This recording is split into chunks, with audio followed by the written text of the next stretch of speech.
Good evening, Miss Moses. Good evening, Miss Boyd.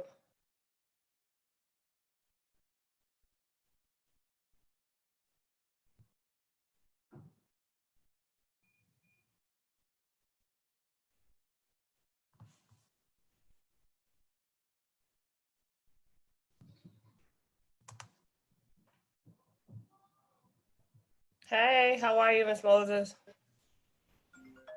Hey, how you doing? I'm good. Hold on.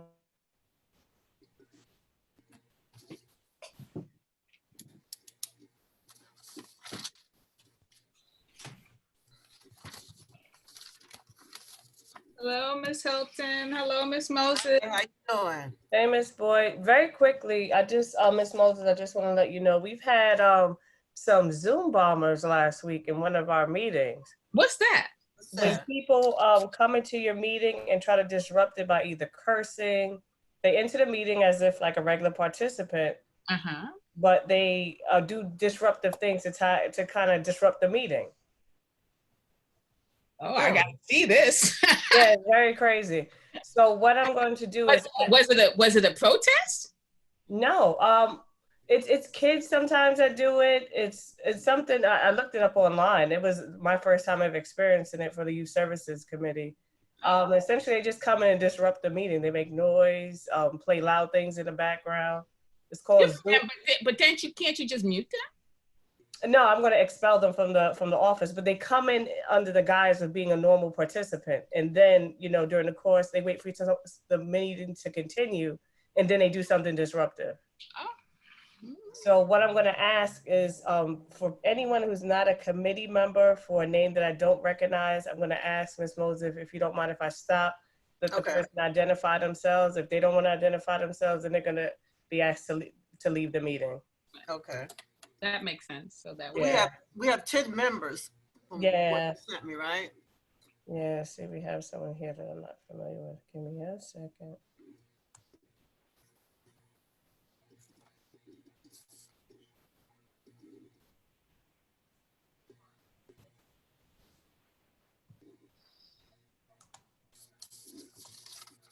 Hi, good evening. Good evening. Welcome to our ULURP Land Use Committee meeting. Thank you. Thank you. So hopefully we won't have any of those types of activities today. What were they called again? It's called Zoom bombing. Look it up. You can Google it. Zoom bombing. Zoom bomb. They look for events, activities, and they'll get a hold of the meeting information and send it out and tell people to bomb into it. And it's just for fun? Randomly. Quarantine foolishness, I guess.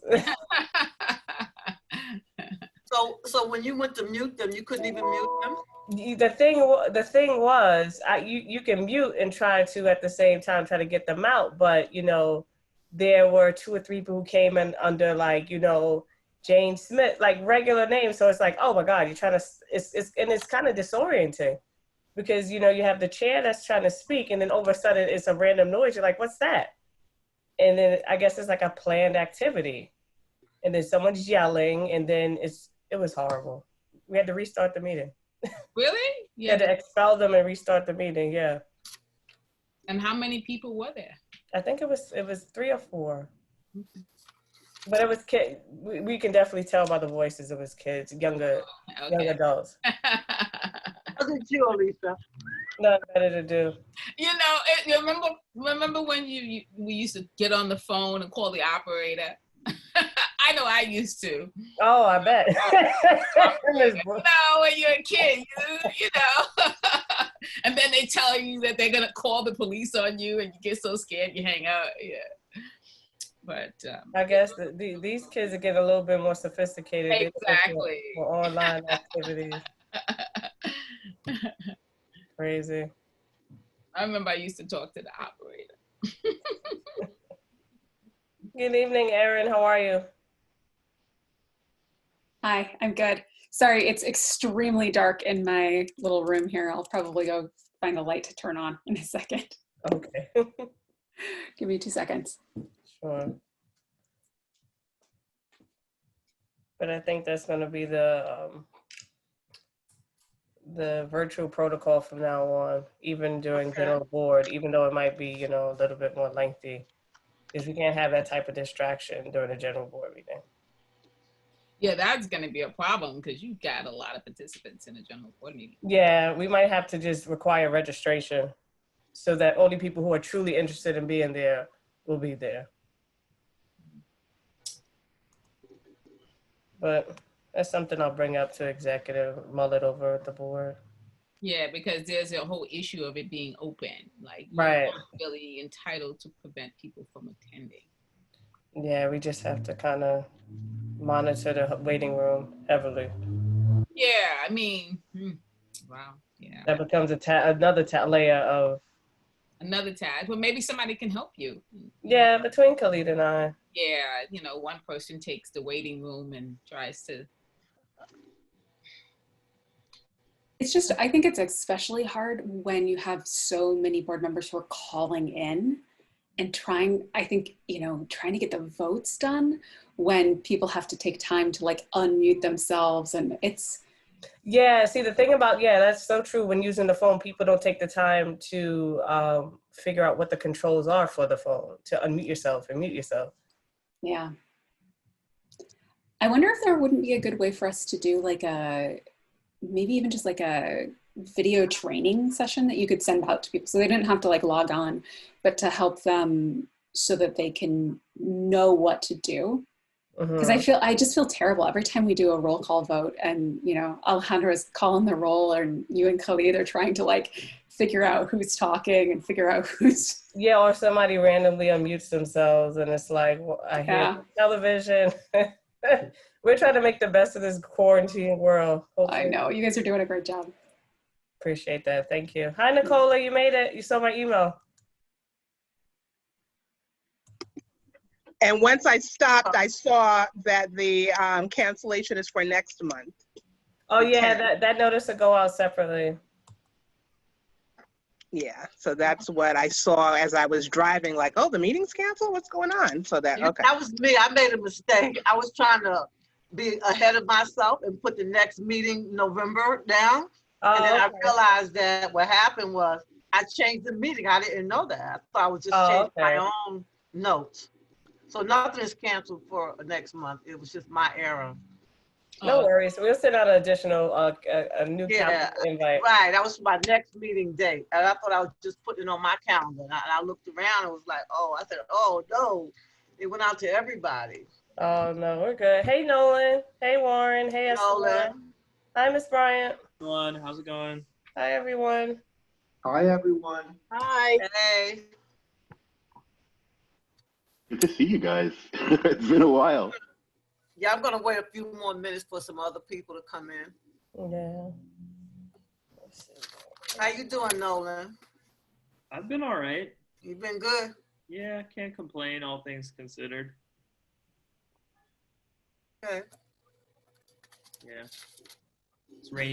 This rainy day is kind of a bummer.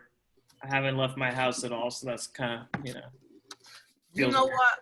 Before I get started, I wanted to ask you, would you take the minutes again? Because you did a good job last time. Oh, we don't want to, you want to give somebody else a great chance? Oh, we didn't finish our term out, so let's do this. All right, no problem. Okay. But your handwriting is just so nice, Nolan. Okay, we have a I'll hold you to that. I'm going to submit it. I didn't see his handwriting now. No, I'm just joking, since I feel like that's what every woman who's asked to take notes in a meeting is told, like, your handwriting's so nice. That's true. Right. That's so offensive. Right. Miss Moses, I have a phone number attempting to enter. We're going to see. Okay.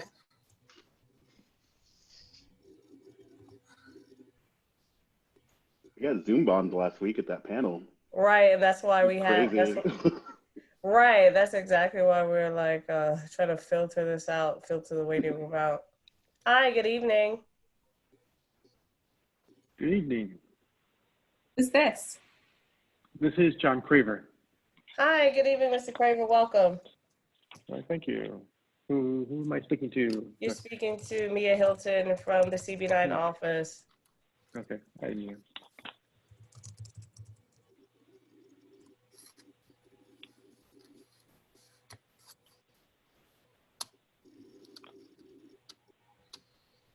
So I was on the Zoom link and then I got kicked out.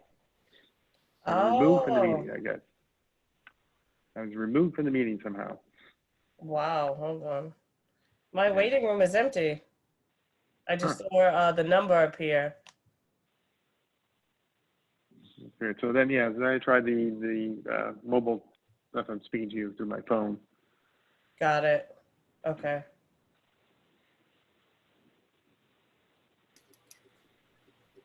Warren, are you there? Yeah, I see him. Warren, can you hear me? I can't hear him now.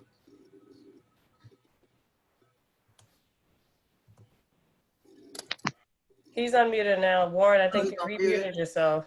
Huh? He muted. No, I think, Warren, you're remuted as I unmuted you. There Now, you go. Ta-da! What's up, Pat? So how you doing, Warren? I'm doing well, can't complain. Okay. So now are you going to serve as the co-chair? If you would like, I'll be happy to. Okay, so we're in position. Okay. Okay. Do you want to have everybody vote on it? No, we don't need a vote. Oh, that's true, we don't. Correct. Okay. We have another attendee in the waiting room. Hold on.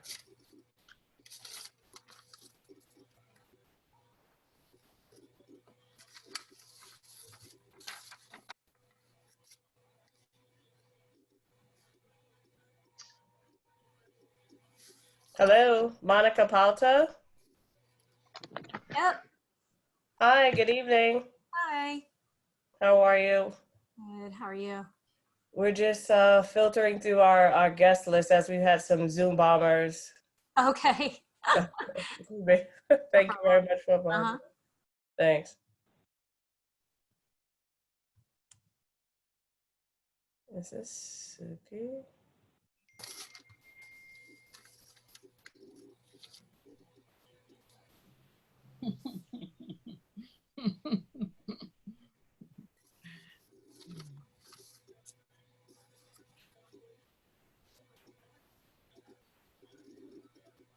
Hey, Suki.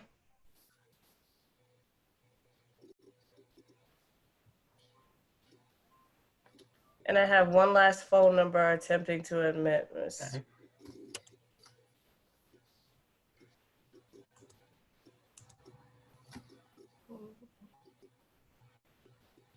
Hi, good evening, 718-475-9800. Could you please unmute yourself and identify yourself to the room? Hi, yes. Hi, your name? My name is Jonathan Berman. Got it.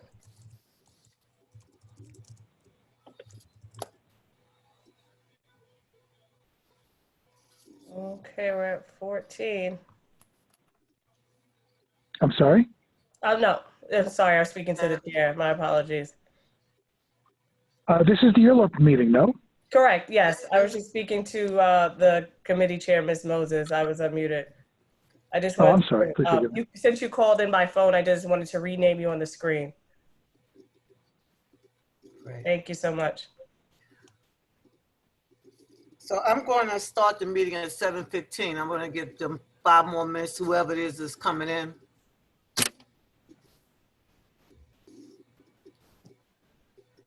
So I'll give them 5 more minutes. For note-taking purposes, who are the new members that are on the committee? Is that you, Aaron? Okay. Is there anyone else? It's Aaron, John Craver, Nicola, Esteban, and Suki. Well, no, I think we need to do the I think we need to do the board members, and then we do the resident community members, so you can tell a difference between the two. Got it. So Right. Aaron, Warren, and Suki are board members. So why don't we just read all the board members then? The board members, and then read the resident community members, so he'll know which ones are here and which ones are not here. Got it. You know, as a matter of fact, so I won't be so disruptive, Nolan, I'll shoot it over in the chat. Perfect. Great. Thank you. No worries.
Okay, it's 7:13. I guess we can start. I don't see nobody else coming in.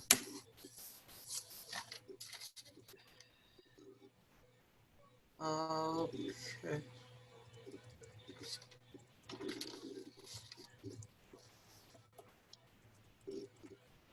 What happened? Oh, Mia, are you there? Yes, I'm here. I'm just Okay. typing All right. Nolan. Okay, it's 7:13. I'm going to start the meeting. And according to agenda, I went a little off the agenda because we needed to select the committee vice chair and recording secretary, which are going to be the same. Nolan, you're going to be again. I'm glad that you're going to help us out. Your minutes were excellent. And then Warren, you're going to be the first committee chair. Not the first, but the second committee chair.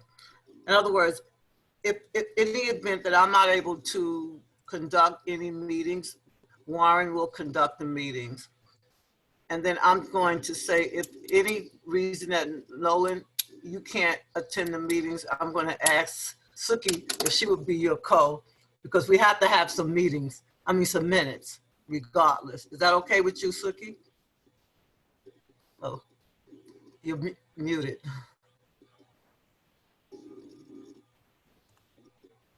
Can you unmute yourself? Yeah, sure, that's fine. Is that okay with you? That's fine. Okay, great, great.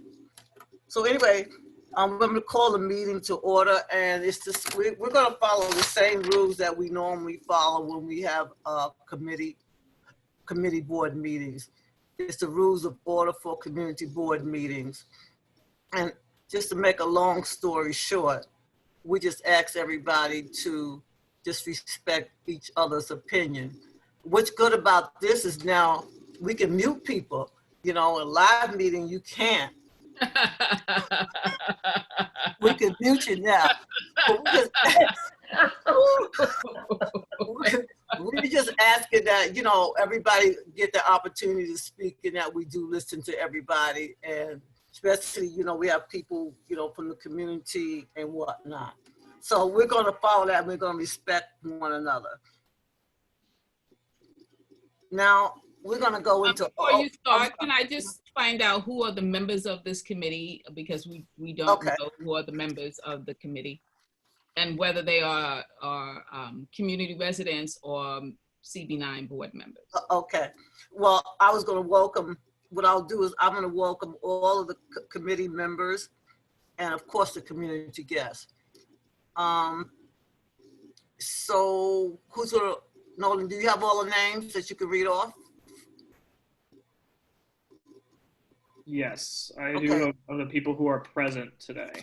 No, she just wants to know who all the members are. So the board members and then the community residents. Okay, I think if for the full list, Mia, is what you sent me everyone, or are there people who aren't here? No, that's the current list. I can give a quick rundown. Hey, get a quick rundown. Mm-hmm. Quickly, board members: Aaron Brown, yourself, Miss Moses, Nolan, Warren, and Suki. Community residents: Mr. Craver, Nicola, Esteban, Richard Vela Brava, excuse me if I said that properly, Tom Thomas, and then the appointed representatives from elected officials. Right, we don't need to read all those names. So how many members are there between the community residents and the board members? 10. Just 10. Yeah. Can we get that list, please? Can that list be shared? This should be given to the community so that we have that list of members. Sure. Just shoot me over an email and I'll send it over to you. Okay. Okay. We're good to start now? Yes, ma'am. Okay. And again, I want to welcome all the committee members and of course the community guests and the community members. I want to welcome you to our first meeting for this term. Now, I want to just go into say something about the old business. What happened, the last time we held the meeting, I think was on March. I think it was March the 2nd.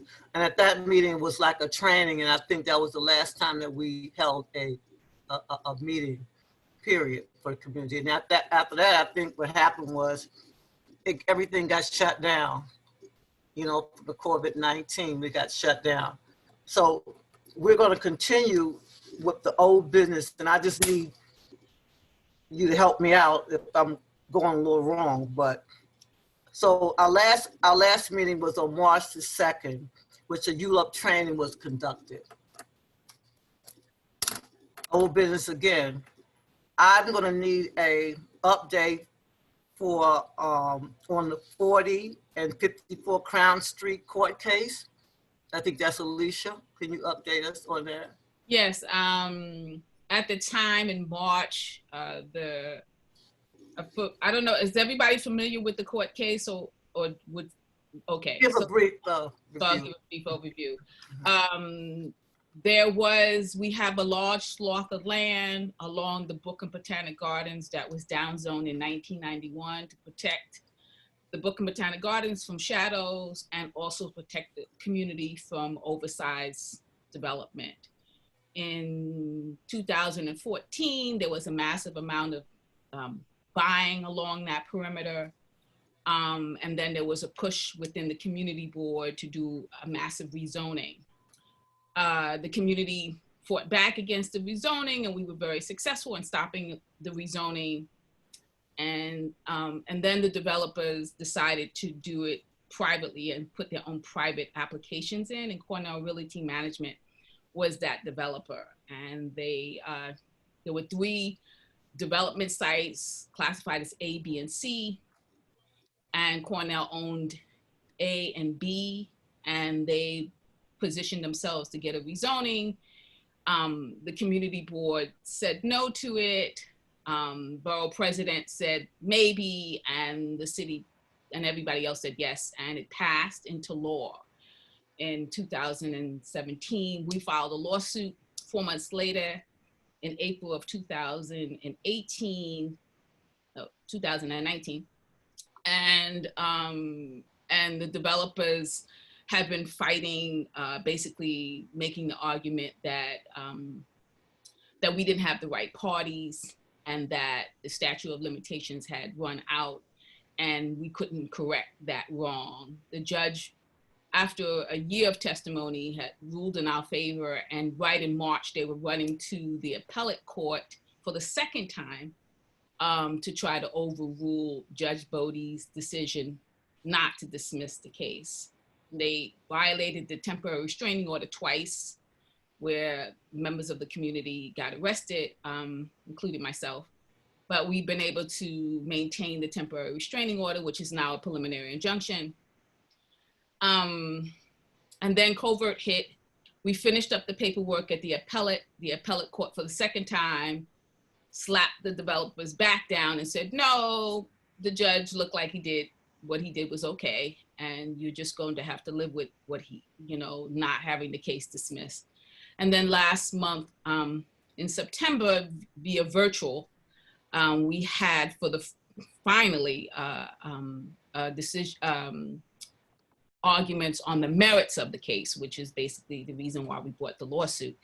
The reason why we brought the lawsuit is we basically stated that the environmental assessment statement that was done in error, that they did not do it correctly according to the law and the rules and procedures. And as a result, they did not take what you call, quote unquote, a hard look at certain developmental impacts. They fuzzied the numbers. We got cheated out of some affordable housing. And also they misled the public and the decision makers on exactly how detrimental the development would be. So the merits of the case was finally done in the hearing. We are scheduled to go back to court on October the 22nd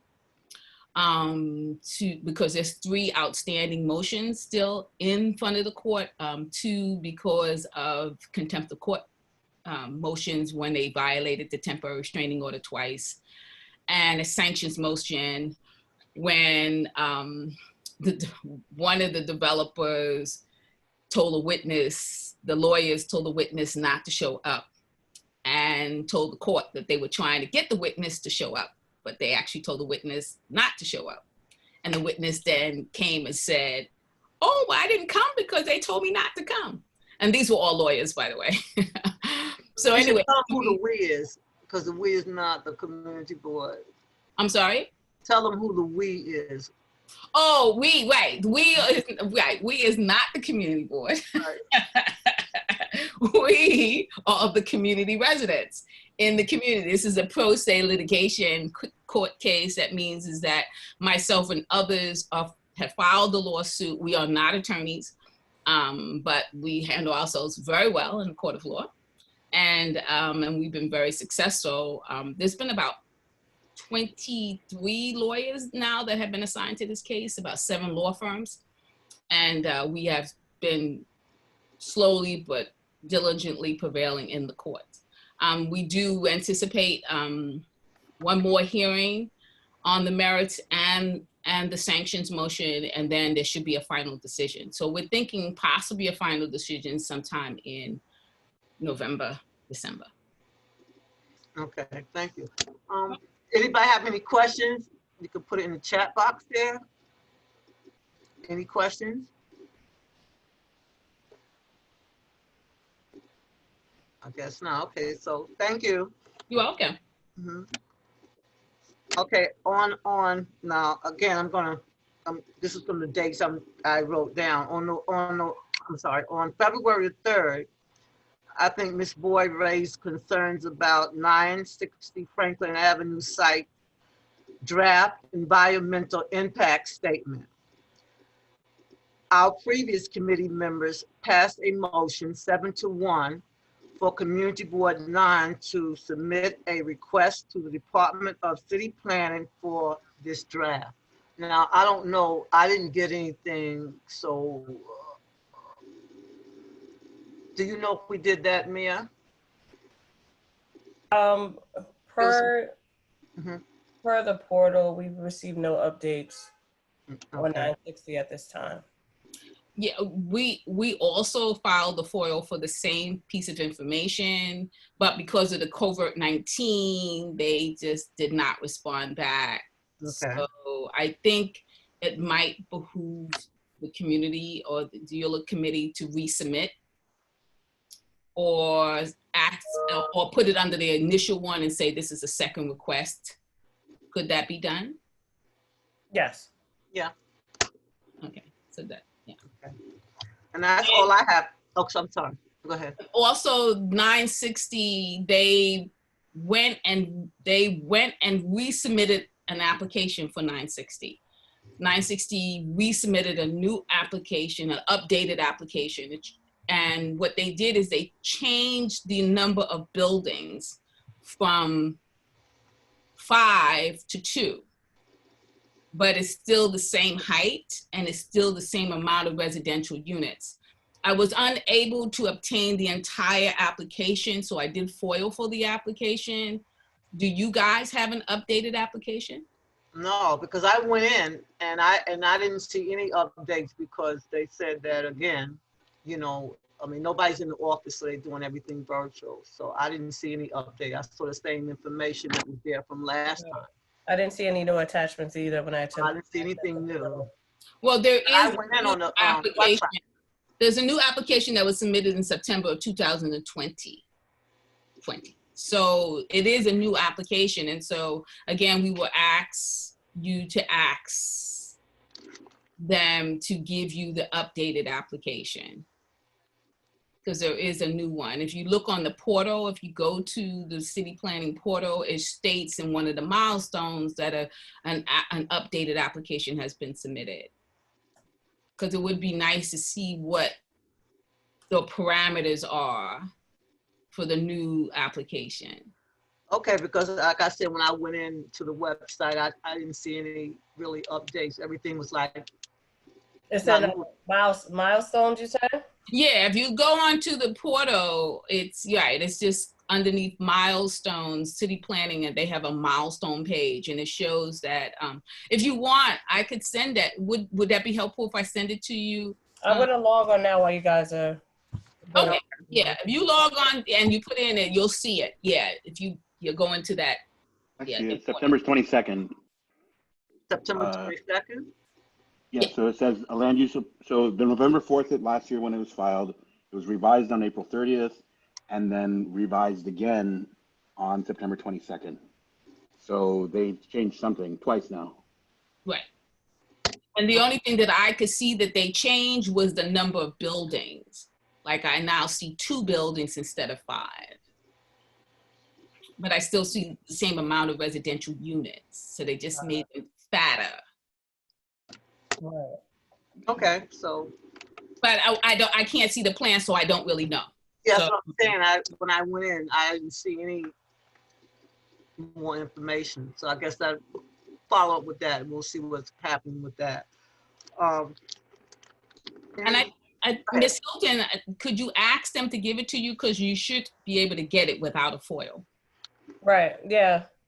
I'm gonna reach out to the guys in the morning. DCP. And Kevin Kraft, who was the person who was organizing, who was responsible for the review, is no longer at city planning. He left a couple of weeks ago, so they probably have put a new person on. I don't know who that new person is, but. Right, or not. Or not. Thank you. Thank you. That's all I have for old business. And before I move on, to anybody else have anything that I left out? So we can move on to new business. Okay. Nambia, you might have to help me with this one because I think you sent me an email. And it said, in September, Community Board received a call from a concerned resident about a neighboring property of 1035 Washington Avenue.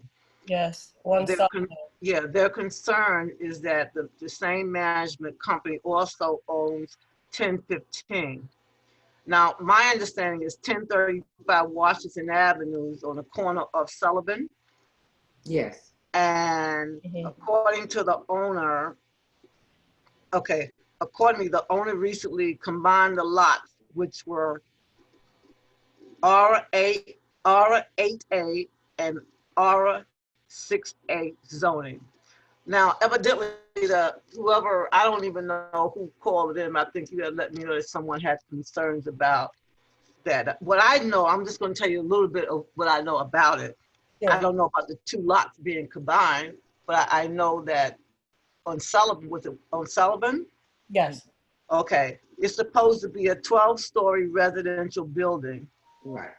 Within the R8A zoning.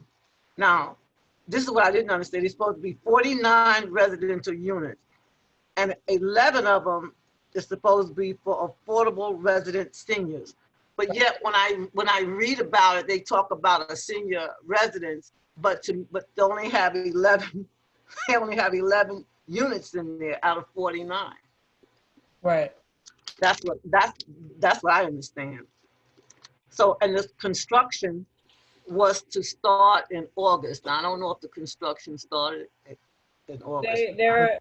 I looked them up on DOB the other day, and their permits they've begun to process their permits. Oh, really? So, yeah, so that they can move forward. I'm They've trying to come into the CHTU meetings, and they're having a lot of issues. Yeah. They're with that construction. It's not being done correctly, and the tenants are afraid that there's like some of them are getting like their windows are getting boarded up. Like Yeah, they're gonna have like a some sort of like of yeah. I haven't gone over there myself, but I just know that several of the tenants from that building came and asked for help. So we may want to just take a look and see what's happening. We can probably get in. I don't think they would let in anybody from DOB, but they might let one of us in just to see what's going on. What's happening there is there are apartments that are located in the S line. They want to board up 5 of their windows, and they claim that they would put in a vent so that people could get air. I believe there's 3 bedrooms in those apartments. Monica, that's you, right? That's Monica. Monica's in there too. Oh, great. Yeah. Glad you're there. Yeah. We're from 1035 Washington Avenue. Oh, okay, cool. Now I know who you are. So, hi, Monica. So, but 1015 and 1035 are owned by 2 brothers. Now, I saw something that their sister also was signing paperwork for them as well, Anna. But the lots are not combined. In about, I think it was 1997, we were told that lot did not belong to the building, 1035 Washington Avenue. It belonged to a private company. Now, all of a sudden, it belongs to 1035 Washington Avenue. Now, what they're saying is Let me just say something in reference to what you're saying. Yeah. I did a little research. What it is that Sullivan Residence LLC is the applicant owner. However, it's controlled by the principal United Management Corp. Now, United Management Corp, that's that family business that you're talking about. So basically, they're one of the same. Yes. Okay. Yes. Because that's where we pay our rent, to United Business. Yeah, Okay, and they also own a ton of properties in the area. They own my building on Winthrop. Excuse me? They own a bunch of properties across the area. Yeah. Definitely, yes. And it's 2 brothers that actually have a lot of the buildings. I don't know how many buildings the sister has. Well, anyway, this family owned, to make a long story short. So the concern was what? That they want to brick up windows. Monica, you can talk on that, right? Yeah, so it's, so my apartment is not going to be altered. I'm in the T line, but all of the S-line apartments are going to have their windows bricked up. I believe the unit that is in the basement is losing all of their windows except one. And as was alluded to earlier, they're going to cut a small opening somewhere in the apartment. But most definitely all of the bedroom windows are going to be lost. And I've heard that according to code, a room can't be considered a bedroom anymore in New York City if it doesn't have any windows. Exactly. So on top of that, on top of breaking up all the windows, including in the bedroom, but then additional windows on some of the side rooms, they are not offering a rent reduction to any of the tenants, even though the value is depreciating significantly. And they also they made offers, I believe, to some of the tenants in the line that they could break their lease early or they could move into another apartment in the building. But that was on a per case basis. They weren't uniformly informing tenants that this was going on. They didn't give them advance notice. They were insisting that workmen come into their apartments and break up the windows, including in the bathroom, which would have, I mean, we're in the middle of COVID, and it would have meant that those tenants couldn't use, like the entire family couldn't have access to their bathroom for at least a day or maybe several days in a row while the workmen were there. So, so it's not a great situation for the tenants in the S line. But beyond that, none of the other tenants have really been informed about the scope and nature of the project, how long it's going to last, you know, that sort of thing. And in addition to that, we're not really being informed about, you know, ADA concerns about accessing the elevators in the building, which for residents that have wheelchairs, they have to come through the parking lot to access the elevator. And then we're also not certain during construction about what kind of fire safety is going to be in place. So your concern is the construction that's going on around you. Is that what your concern is? Correct, because the lot is currently being it's currently being dug out to create the building, but eventually there's a small driveway that comes out adjacent to the building, but they are going to build the building through that driveway. So in other words, right now we have sort of a C shape to the building with one side open. And then the open side is going to be all that 12-story building. So eventually it's just going to be a square in the middle. But all of the apartments that face that middle area have their fire escapes. Yeah, in that parking lot area. So the way that I would exit the building if there was a fire is through my window and down into the parking lot and out. But it's not clear whether once the building is actually built, whether that fire exit meets regulations, and it certainly doesn't. I don't know what our options are if there's a fire during construction. Right. Once they start digging out to enclose the building on all four sides, basically, or that inner courtyard on all four sides. I don't know how we would exit. There's no clear, we haven't been communicated with as to what the plan is. So there's been very little communication from the owner as to, you know, whether our safety is going to be taken into account. They are not communicating with the S line about rent reduction or what their options are.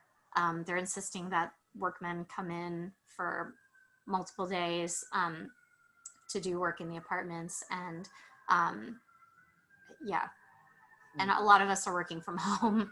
Frankly, it's been very hard working from home for me. I'm a professor. I have to give lectures and have meetings, and there's just endless construction noise during the day. So this is Alicia Boyd. One of the things that we did do is we looked at the building plans, the architectural plans, and we have Elizabeth who just joined us, Elizabeth Mackin, and she had some interesting findings that she wants to share with you guys. Elizabeth? She's Hi. Nice to see everyone. Thank you for including me in this meeting. Hi, Elizabeth. I'm just going to go over the building plans. I wish we could all be looking at them, but it's just not going to be possible. But I think we can probably make copies of some of the most important parts of the floor plan and email them out after this meeting. But as all of you are aware, the plot is a very small and narrow plot. And so in order to build any building on this, the building is going to be narrow. Fire law in New York states that any multifamily building over 4 stories has to have multiple ways of egress in the event of a fire. And this building has, according to the plans, just one fire stairwell. Now there's 2 ways of accessing that fire stairwell. They basically have long stairs, and you can come in on one side of the long stairs or on the other side. And that's how they are sort of attempting to get around having, you know, around the law that requires at least 2 points of egress in a multifamily, multi-story building. But when you look at the plans and you think about what would happen if there's a fire at the location of the stairwell, everyone in that building would be completely in jeopardy. That's right. Elizabeth, is it possible for you to do a screen share and show us those plans? I actually don't have a copy of those plans. I viewed them with Alicia, so it might be. Well, we'll, like you said, you just point out the important parts and forward it to us, and we can go from there. Well, what I could do is I could find that email, send it over to Ms. Hilton. I have gotten it via email actually, so I might be able to. Right, because I sent, oh great, okay, so if you can send it over to Ms. Hilton, and then maybe Ms. Hilton, oh, I'm not even sure if she can, but if she can open it up. But it's really clear there's only one stairwell in this. Right, we can get the material. If you send it, yeah, if you can send it over, I have send it into the board, please, and then we can get the material from there. Could you put the email? Could you put the email in the chat, please, and I'll send it to that email. Yeah, to Ms. And of course. Hi, excuse me. This is Warren Burke. Could you just say, are there permits filed for this, and did they receive their permits? Elizabeth, do you want to answer that, or you want me to? The permit was granted. Okay, thank you. And let's just be clear about that. They always grant permits because it's an honor system. So that means that they do not go and look at the plans. If you say you have 2 forms of egress, you put a check off box. They see you say you have 2 forms of egress, and then they keep it moving. The Department of Buildings doesn't look at the plans unless a complaint gets filed. And, thank you. You know, and so I think it's really important that one of the asks that we're asking the ULURP committee is to ask that the Department of Buildings reviews the plans to ensure that proper egress has been instituted in this building. Agreed. So that's one of the acts that we're asking you to do. Now, the building in question, what's the number of that building? Because I got one Sullivan Place. That's 1 Sullivan Place? Yes. Yes.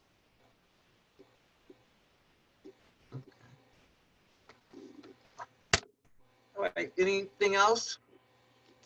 We can move on.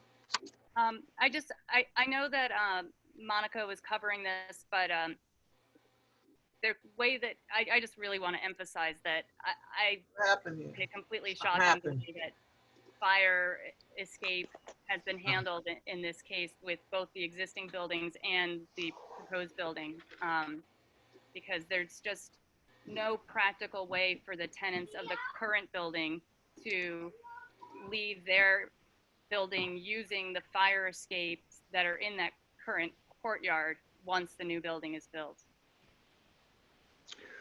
Hi, this is Warren. I want to make a recommendation to Pat. Could you review this with Alejandra? She's pretty up to speed on this stuff. Alejandra Carabello is our housing chair. And I think the things that you were talking about is for an existing building and not land use. So let's just give a double check. Well, the development is not an existing building. The proposed Correct. development I got that. is a land use issue because they're No, I trying. agree. But let's see if we can use the issues being raised here, i.e. that their windows are being bricked in and egress is for an existing building is now in question. Let's see what Alejandra has to say. And also, the ask to investigate is immediate because they plan. I agree. They already have the plans I already agree. submitted. So if you want to wait, we're not. No one wants to wait. We're going to move quickly on this because, you know, the housing committee has already met it. No. So we can move without the committee. What we want to do is consult with housing to see what violations there are.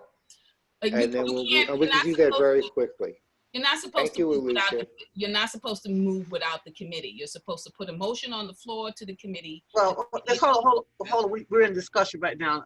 This is what okay. Do this without the committee. It's not. Okay. We're in come to the committee.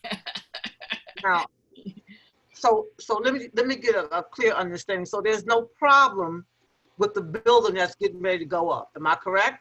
Oh no, there is a problem. Yeah, there is a problem. Okay, because that's what I was basically addressing was I thought what was sent into us that there was a problem with the 1015. No, the one Sullivan that's being built. 1035 is being affected by what they are doing. Oh, by what they are doing. Got it. Yes, they're blocking the fire escapes and there's no regress. Right. So right. there's no problem. But there's no problem. Excuse me. Pat, that's where it affects an existing housing unit. Yes. And that's why we just want to get the input and the recommendations from Alejandra, because this is extremely upsetting. And I understand that. But what I'm asking is, so I understand we're gonna look into that. But my question is, one Sullivan Place, you don't have any issues with that building going up as a 12-story residential building, yes, correct? Yes, they do. Yes. Yeah. The point is that yes, that building, they also have a problem with that building is because they don't have two forms of egress in that building. The building plans, there's an assumption that the building plans are incorrect. That is a fire hazard, that the building plans are not, have been presented to code, up to code. So yes, there is a problem with one Sullivan Place. But it hasn't been built yet. That's my question. It hasn't even been built. But a permit has been issued to build it. Oh, okay. And also, if please accept my apologies if this has already been addressed, but the way that one Sullivan Place got the permit to build the type of building they're building, this 12-story building, because the lot is so small, it doesn't have enough room for a backyard, which is legally required with zoning. And so the way that they've gotten around that is they've decided to include the two buildings north of it, between Washington and Franklin, these two large developments, all on one plot, to act like this is one building.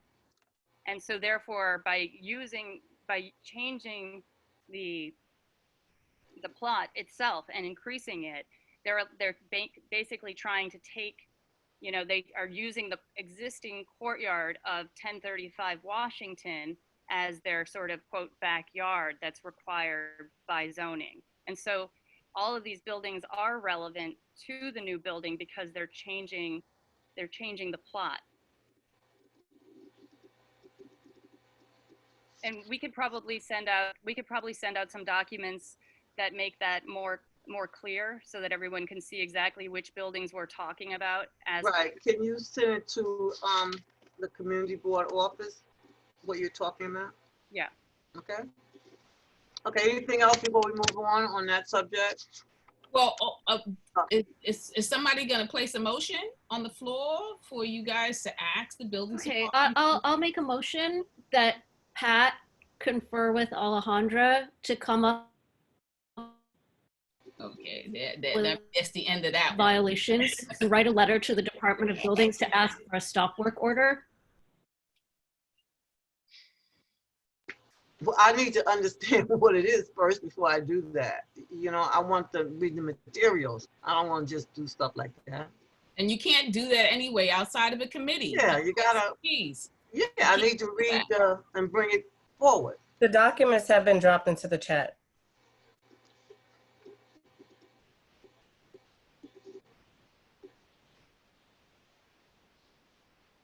And I'm not sure if Alejandra is going to give any more to this. Alejandra is not an expert in buildings department. This is a buildings issue.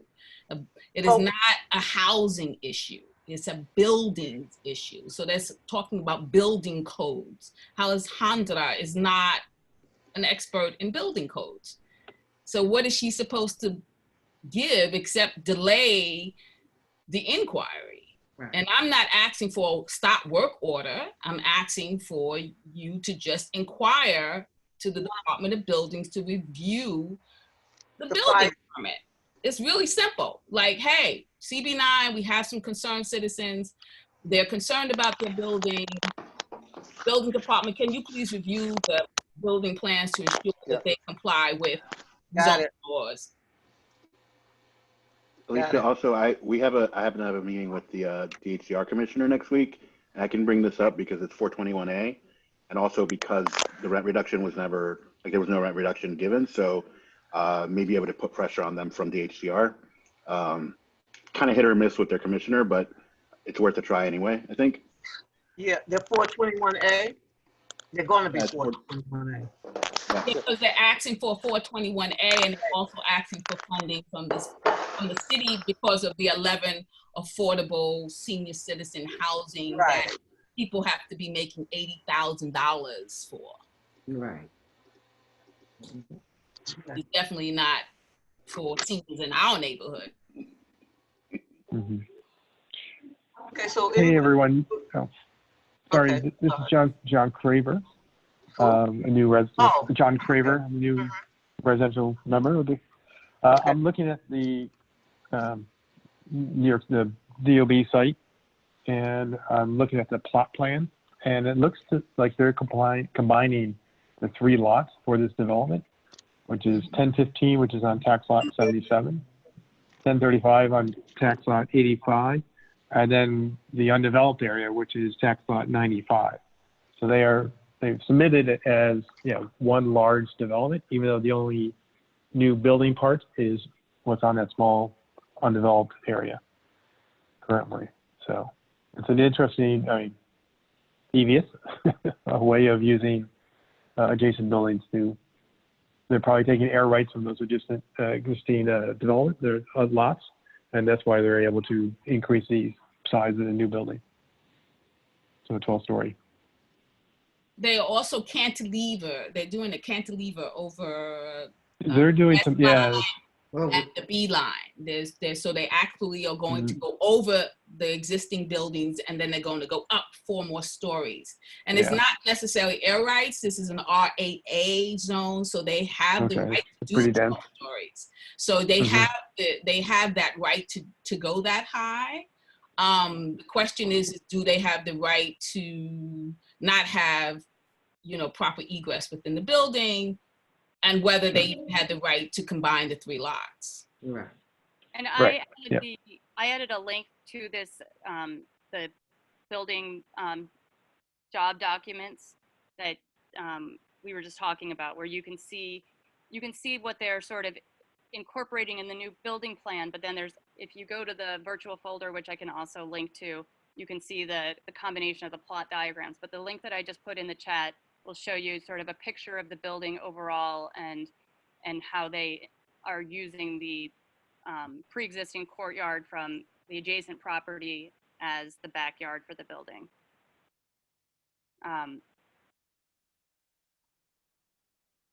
I lost my thought. Would it be helpful also to have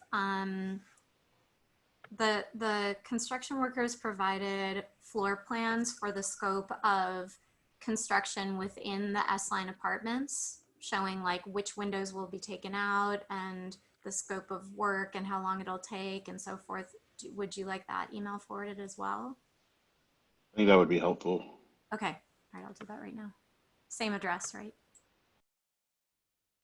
Oh, I was just saying for me, I don't know if the chair would like. You can send it over to BK09 as well. Yes, you know, but let me review, you know, what's going on there, and we'll do a follow-up. But my understanding is that the whole issue at this point, and correct me if I'm wrong, is the fire safety issues. Am I correct with that? Yeah. Okay, yes. So that's what you're really kind of really looking into. I don't know in terms that I'm combining the lots, and I don't know, I don't have a whole plan on what's going on there with the 2 lots or 3 lots or however many lots they got going on. So in essence, we need to really see their plans. Am I correct? No, we already have their plans. You have their plans? Already been submitted to the Department of Buildings. That's how we looked at the plans and made the determination that there might be something incorrect. So the plans have already been submitted. The permits have already been issued. So, and Elizabeth has already provided those plans. Okay, so well, I mean, not Elizabeth, I'm sorry, Monica. So okay, so basically once I get the material, I'm gonna review it and I have your issues here, then hopefully we'll do a follow-up for the next meeting. Am I correct? But the next meeting is another month from now. This is the point. And so I just need to stress how, you know, time is of essence here. They have the permit. If they are allowed to pour the cement, it is a done deal. You know, they have the permit to do the building. I am a little confused about why is it that the CB9 cannot just ask for the Department of Buildings to just review the plans to make sure that they are up to code. It's not a difficult ask. Okay. I mean, you have people coming up, showing you the documents, you have the residents with their concerns, okay. Voice these concerns. And again, I'm asking the ULURP committee just to say, hey, Department of Buildings, there's a plan. Can you just review it for us? You know what I can do, Ms. Moses? Tomorrow morning, I can create an email correspondence with Damaris, the CB9 DOB rep. I'll copy you on the correspondence and just open up the conversation. Okay, great. This specific development has been brought to the ULURP committee's attention. There's concerns about what is truly going to be constructed on site, and we want the plans to be assessed. And I guess the site to be visited as well, Ms. Boyd? Yeah. Well, yeah, I mean, you could, but I could do that. I could do the site. I can go to the site. I mean, if people want to go and look at the site, I've been to the site, so I've seen the issue. But I think, again, it's the building plans that people need to look at because those are the plans that matter. They already did it. So yes, if you can at least talk about, you know, the concerns of the building plans and the safety issue, and specifically mention the egress issue. Yes. You know, and be specific, like we're concerned about the egress, both within with the new building, not having proper egress, and then with the existing population where the fire escapes, so now will be in this courtyard that will be blocked off. Got it. I can do that. Miss Miles, it's Julia. I just want to add that if they have a permit, the Department of Buildings will not go and inspect anything, because what they do is they look on the list and see permit or no permit. If there's a permit, then they're good to go.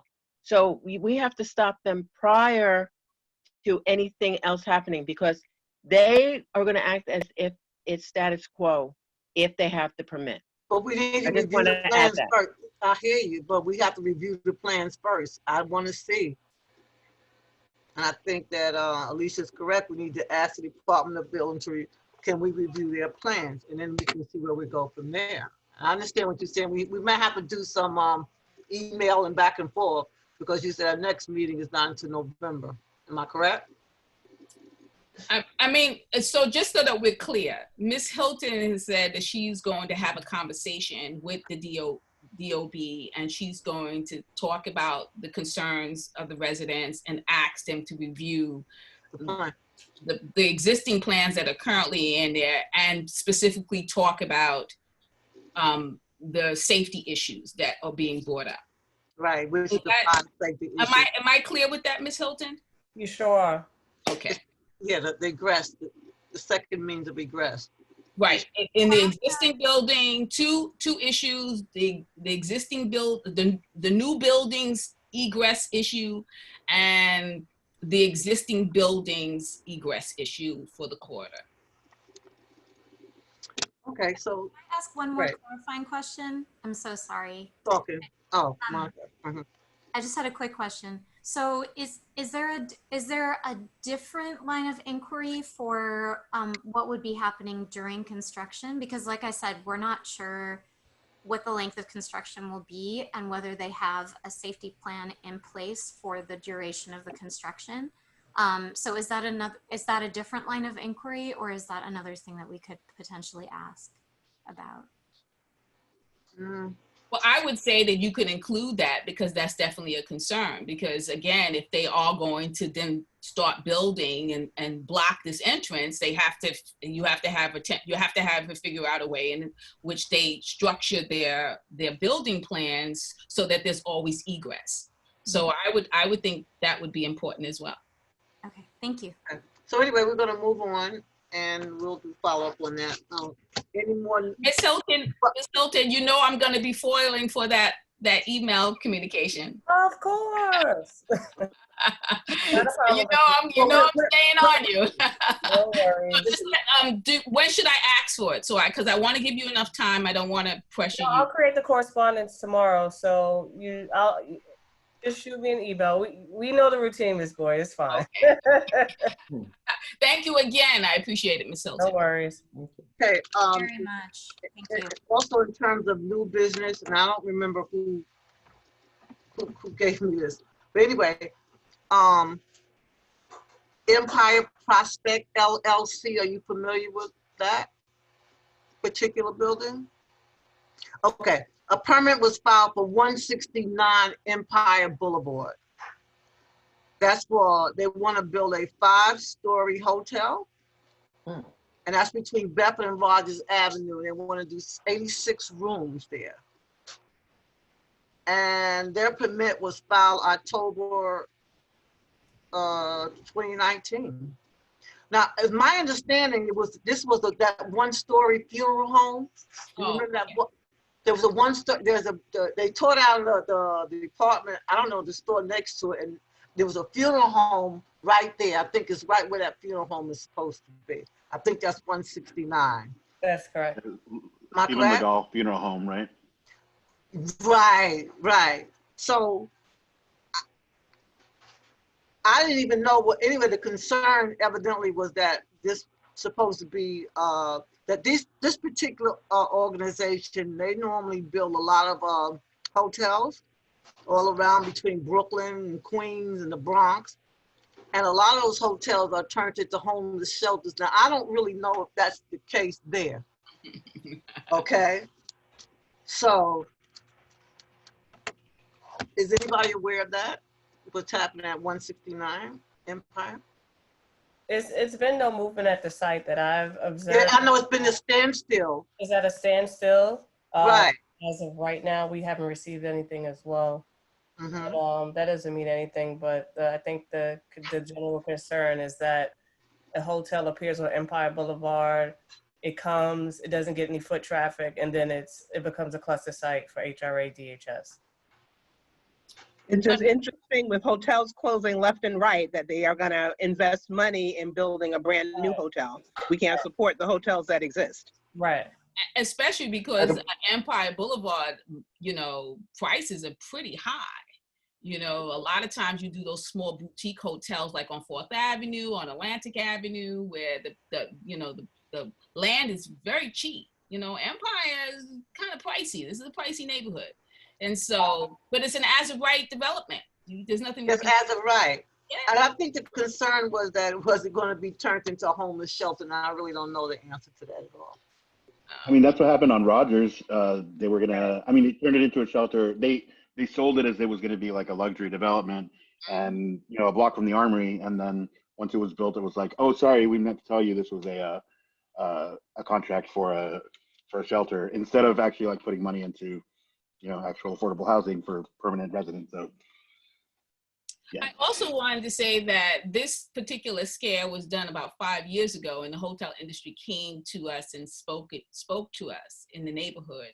And they again stated that it was not really advantageous for them to do such a small hotel in this neighborhood, that they were not really thinking about making any money from that. However, shelter, maybe.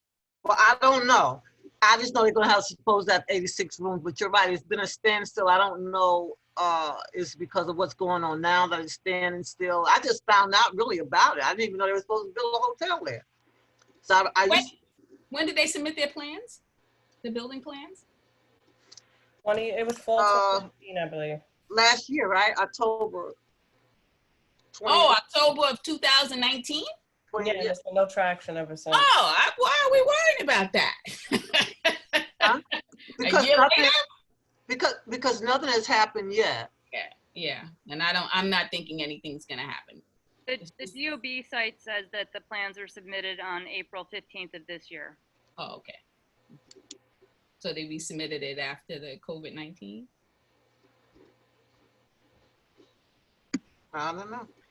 Whatever happened to the hotel that was supposed to go up on Bedford Avenue and Eastern Parkway where the gas station was? It's just sitting there. They're building there. They've got a nice little structure of something there.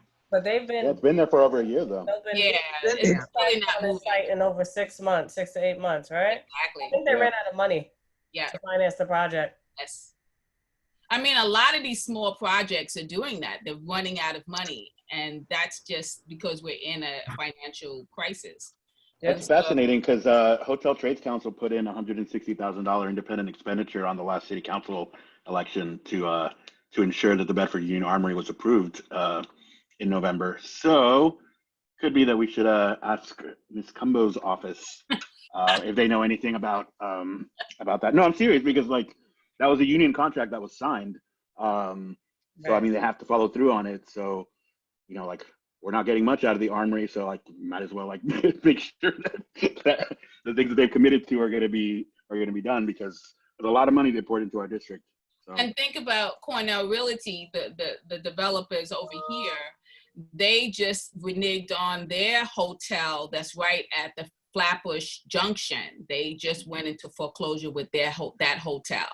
And so, the hotel industry is not doing well. Who's coming in, who's sitting in hotels? The hotel industry is in dire straits. They're actually taking their hotels and turning them into homeless shelters just so that they can make their bills, but there's not enough homeless people to accommodate. So the hotel industry is not in a strong position to start speculating in, more hotels.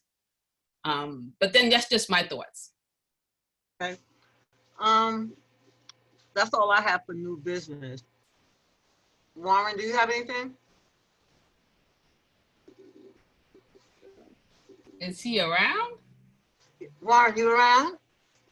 He muted himself. He went to the bathroom. Alicia, would I leave you? No, I want to know.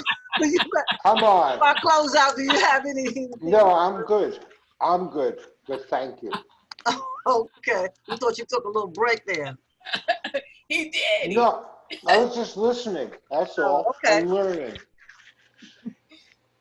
Okay, now I want to ask one question to Alicia before we close out. You said you have a return date of 10/22 for Crown Street, right? Yes, it will be a virtual meeting. I will be sending out a mass email if you are on my email list. If you would like to be on my email list, I'm going to put it into the chat. Please just throw me an email and say you want to be on my email list, and you will be able to get that. However, that platform is not a great platform. Okay. That Microsoft meeting platform, and I got frozen out twice. It was really bad. Crazy. And we couldn't get Microsoft on. Teams, yeah. Oh It yeah, was Microsoft Teams, so it's not a good program, and people could not get on that wanted to get on. We couldn't get on, and we're the parties to the case. Yeah, it was a mess. Yeah, that was just, I mean, it took us like an hour, right? No, at least a half an hour to, oh, it was horrible. It was horrible. But if you do want to see it, I do, and Microsoft works for you. You know what? If it's like that, I'll just wait for the update. I'm not gonna go through all that. No, I'm not gonna do that. Before I close out, does anybody from the community have anything that they want to bring forward as new business? Just one question that I have. Remember that that developer was trying to do a massive rezoning on Empire because he wanted to build a climbing wall or something. Did he come back? No, no. No, I know you don't. No, they never came. No, they never came back. that fizzled out. They fizzled right on out. I don't know what happened. I know they're really fizzled out now, though. That's a good thing. Okay, yeah, because that was crazy. Okay, I just sent out my info at mtop.org. If you do want to be on my email list, just throw me an email. I will. I'm on your email list. You send me. Oh, I know you are. Huh? I know you are. Oh, okay. Okay, so it's now 8:11. If nobody has any questions, we will close out. Sorry, can I pop in here with just a quick question? So this is my very first ULURP meeting, and I'm really interested in the whole process and learning more. But as like a new board member and a new ULURP member, I'm just wondering if any of you very experienced people on the board or in the community have resources that you would want to share with somebody who's trying to get more acquainted with the ULURP process, and like things that I should be checking out and doing my homework on so that I can be more useful in the coming years. I put my mtop.org on the email chat. That is, even though we're supposed to be having a new one, so there's a lot of information on that. Cool. Website. So you're welcome to browse the website. You're welcome to see a lot of the information about land use and a lot of issues around the ULURP process.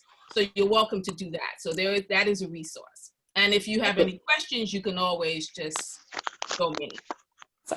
Yeah, I put my email in the chat as well. I'm happy to catch you up in whatever we've been doing. So, fantastic. I really appreciate that. Yeah, because it's a lot of information. If you're going to be on the ULURP, you really need to know a lot of information. Yeah. So we like I said, we had the training, but it's better. Like I think you'll learn as you go along. You know. Hi, it's Warren. Warren. You know, hi. How are you? So, and welcome to the ULURP process. If you want pure information, go onto Google and Google ULURP process. NYC, and that will give you the pure process of what's going on. Okay. I took the ULURP training with I took the ULURP training with Richard Barak and everything. I just there's just a lot more to learn, and so no, exactly, because once you see the process, then we have to integrate the community's expertise and our experience. So get the process down, and then we can go forward. Got it. Thank you. And let's just be frank about him as an educator. He's really not an educator, and so. Are you referring to me, Alicia? No, not you. No, Warren. I was not talking about you. I'm talking about Richard. Richard Barak. But Richard Barak has conducted quite a number of community-related pieces of information, and a lot of people just come away with like, what? Yeah, he's apparently, I mean, it's very clear that he's extremely knowledgeable and extremely passionate, but helping communicate what, other than like the basic process and the steps, but the resources to be able to like find plans or to make sure that you know like what, you know, how an area is zoned or what tax lot it's on was not necessarily there. So I just wanted to know what some good resources were, and I've got lots of DMs with info, so I appreciate that. And those of you who sent me a note, you will be hearing from me. Because I want to know. Erin, you're exactly right. His job is very simply to take what's on the books and transmit it to us. Yeah. Okay? So I think you diagnosed this correctly. Well, good. Well, I'm looking forward to hopefully getting to know lots more and spending many a fine hour with you folks. Well, you will. Believe me, you will. And then welcome. Thanks. So no one else has anything to say, we can close out now? All right, folks. The motion, Somebody has something to say? No. Okay. Can we get a motion? Hello? Motion to adjourn. Seconded. Second. Okay, so anyway, we'll talk later. Thank you so much. I appreciate it. Bye. Thank you, everyone. Thanks, everybody. Thank you so much. Bye-bye. Good night, all. Good night.